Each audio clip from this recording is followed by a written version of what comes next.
अस्सलाम वालेकुम। इनकी नाम ஒரு இறால் கட்லெட் செய்ய போறோம். அது எப்படி செய்யறது அப்படினு சொல்லிட்டு காட்றேன். அதுக்கு முன்னாடி ஒரு விஷயம் சொல்லிக்கிறேன். தன்னம்பிக்கையை மட்டும் இழந்து விடாதீர்கள்.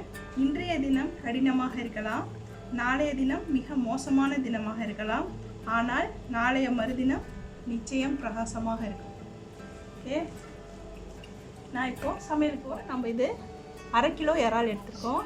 இதை நான் க்ளீன் பண்ணிவிட்டு மஞ்சத்தூளில் போட்டு கழுவி வச்சுருக்கேன். இது 1/2 கிலோ இறால். இதை மிக்சியில் நைஸாக அரைச்சிக்கணும். இதை நான் எப்படி அரைக்கிது அப்படின்னு சொல்லி அரைச்சிட்டு நான் உங்கள்கிட்ட காமிக்கிறேன்.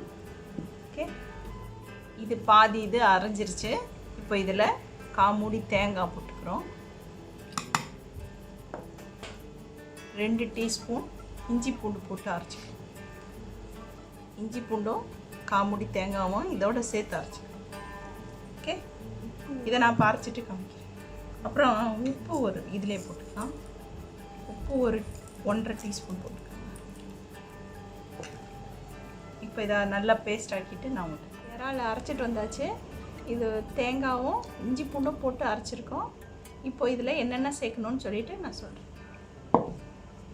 இதில் சோம்பு ஒரு 1/4 டீஸ்பூன் போட்டு, சோம்பு தூள் 1/4 டீஸ்பூன், 1 டீஸ்பூன் மிளகாத்தூள், கருவேப்பிலை ஒரு 10,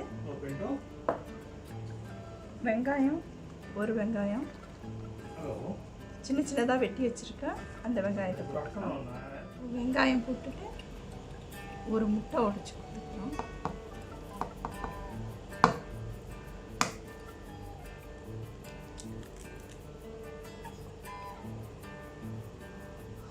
இதெல்லாம் பிசைஞ்சிட்டு நான் உங்களுக்கு காமிக்கிறேன்.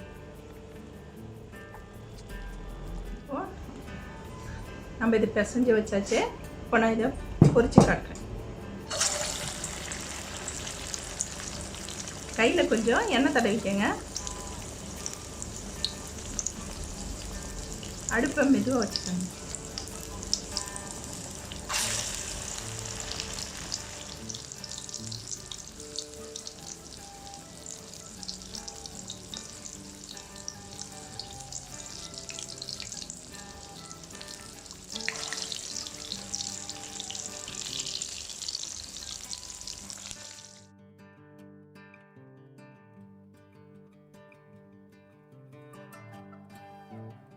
கட்லெட் ரெடி ஆயிடுச்சு. நீங்கள் எல்லோரும் செஞ்சு பார்க்கணும். ரொம்ப நல்லாயிருக்கும். ரொம்ப ஈஸி தான், சிம்பிளாக செஞ்சிடலாம். ஓகே, எல்லோரும் செஞ்சு பாருங்கள். நான் அடுத்த வீடியோவில் சந்திப்பேன்.